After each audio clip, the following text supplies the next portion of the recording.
Kilala ang maginhawa na dinarayo ng mga foodies. Kaya naman, kung gusto nyo ng kakaibang coffee experience, samahan nyo ako at magkape tayo sa Cafe Eloise.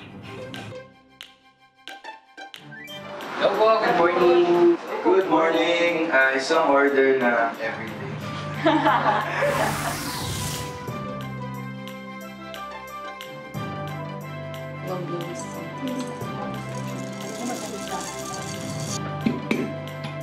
Tapos, ganun mo siya. Natin. Yes. Workout din. Gano'n katagal ito i-girl? Hanggang sa wala nang matigas. Dapat medyo coarse siya. Okay. Medyo coarse.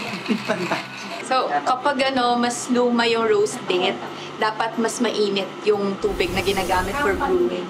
But then, kapag mas recent yung roast date, mas lesser yung init.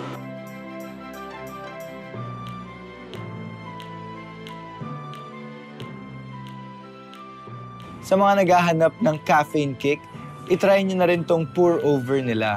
Itong drink na to very special sa akin dahil ako mismo ang nag-pour over neto.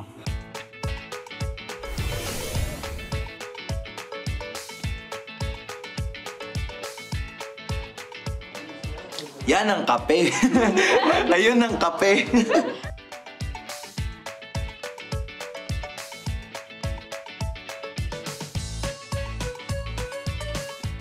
Meron din sila ditong Taylor Swift-inspired drink na ginagamitan nila ng glutamate na alam naman natin na maraming health benefits.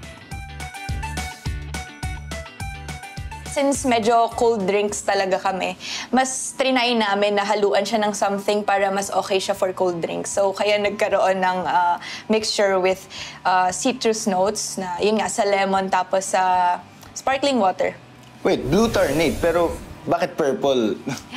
Nagre-react kasi yung certain flower na yun to citrus. So, nagiging purple siya. Masarap ang coffee. Very unique ang taste ng coffee nila. And parang medyo curious ako what type of beans na ginagamit. Ito ba yung beans na ginagamit nyo? Or you use a specific type of beans? Well, yung ginagamit namin ay blend eh. So, na-discover namin siya sa previous coffee festival na inattendan namin. Tapos, we've been switching beans. Tapos, yun lang talaga yung nahanap din namin na sobrang bumabagay sa espresso-based drinks namin.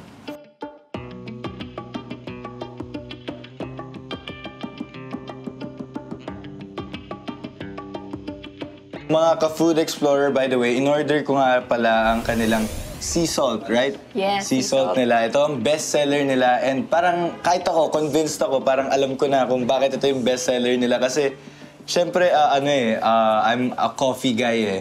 And parang gusto ko rin kasi na every morning nagkakape talaga ako. And I think ito, best pick din to. So magandang spot nga rin tong place na to. Pagka morning na very chill. Kasi parang napansin ko yung ambience din ng place mo. It's natural light. Yeah, natural light. Kasi itong space na to, ginawa to as a waiting area sa isa pang shop na malapit here. So, art shop siya, tattoo and piercing studio. Pero contrasting yung aesthetic. So, doon medyo mas puti, mas maliwanag. Dito sa harap, since mas andito yung araw, we're trying to like tone it down. Kaya medyo mas grace yung walls, tapos mas may texture para hindi siya ganun ka... Alam mo yung sa umaga yung sobrang sakit sa mata. Totoo. So, pang tone down lang talaga yung aesthetic.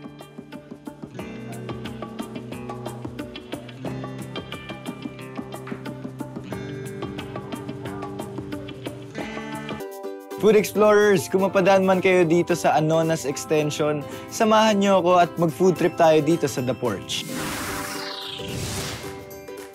So, sinerve nga nila sa akin dito ngayon yung kanilang porch platter. So, ito, nagko-consist siya ng ribs. Meron silang Mexican grilled na chicken and fish and chips. Ayan, oh. And eto na. Simulan na natin. So, unahin na muna natin tong chicken. And wow! So, yung chicken nila, meron na siyang kasamang Java rice. Ayan, try natin. And ito pala, pagka in-order nyo pala yung porch platter, meron din siyang sides na buttered corn, meron din silang mga dips, at may 3 extra na rice.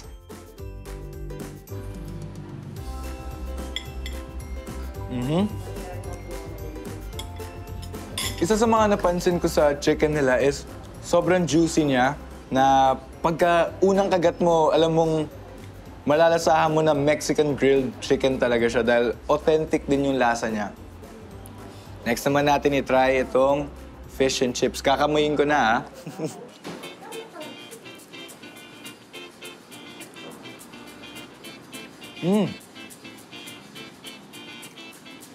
Masarap yung fish nila, ha?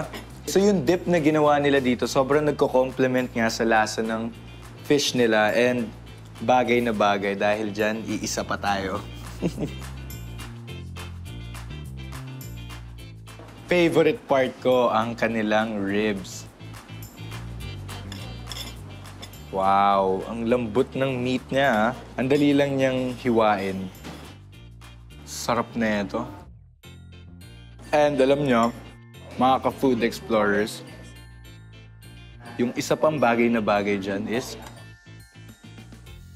yung rice nila, kahit anong i-partner mo dito sa sinerve nila sa porch platter, babagay.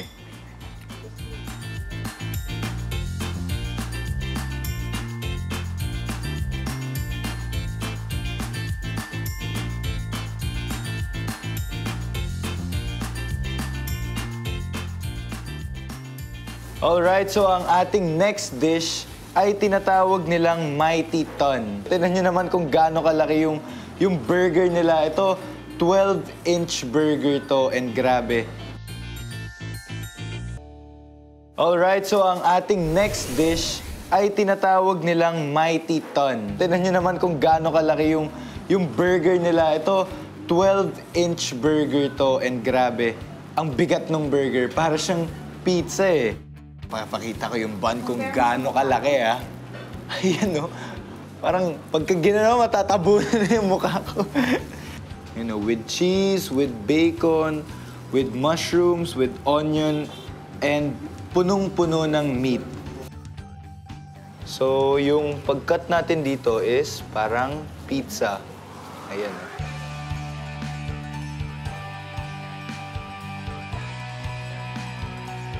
Yan.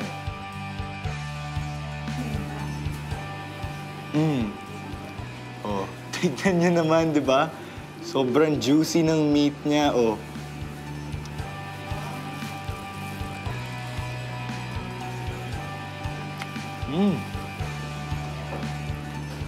Sarap. The juice sa meat na nilalabas nung pinakalaman niya is full of flavor.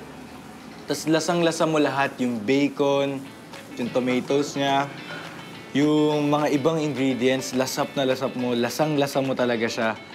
Sulit na talaga siya. I mean, feeling ko nga okay na ako dito sa isang slice ng burger.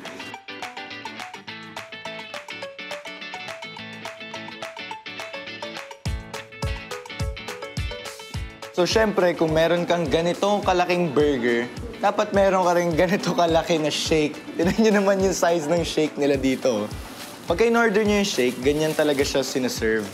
Pero pagka tapos nyo ng picturean for Instagram, pwede na siyang hatiin into individual glasses. Pero syempre, dahil ako lang naman mag-isa dito ngayon, hindi na natin to papalagay sa individual glass, ha? At ito, kung titignan nyo lang kung gaano kalaki yung shake na to, hindi ko siya maiinom nang nakaupo ako. Kailangan kong tumayo. So, tikman na natin.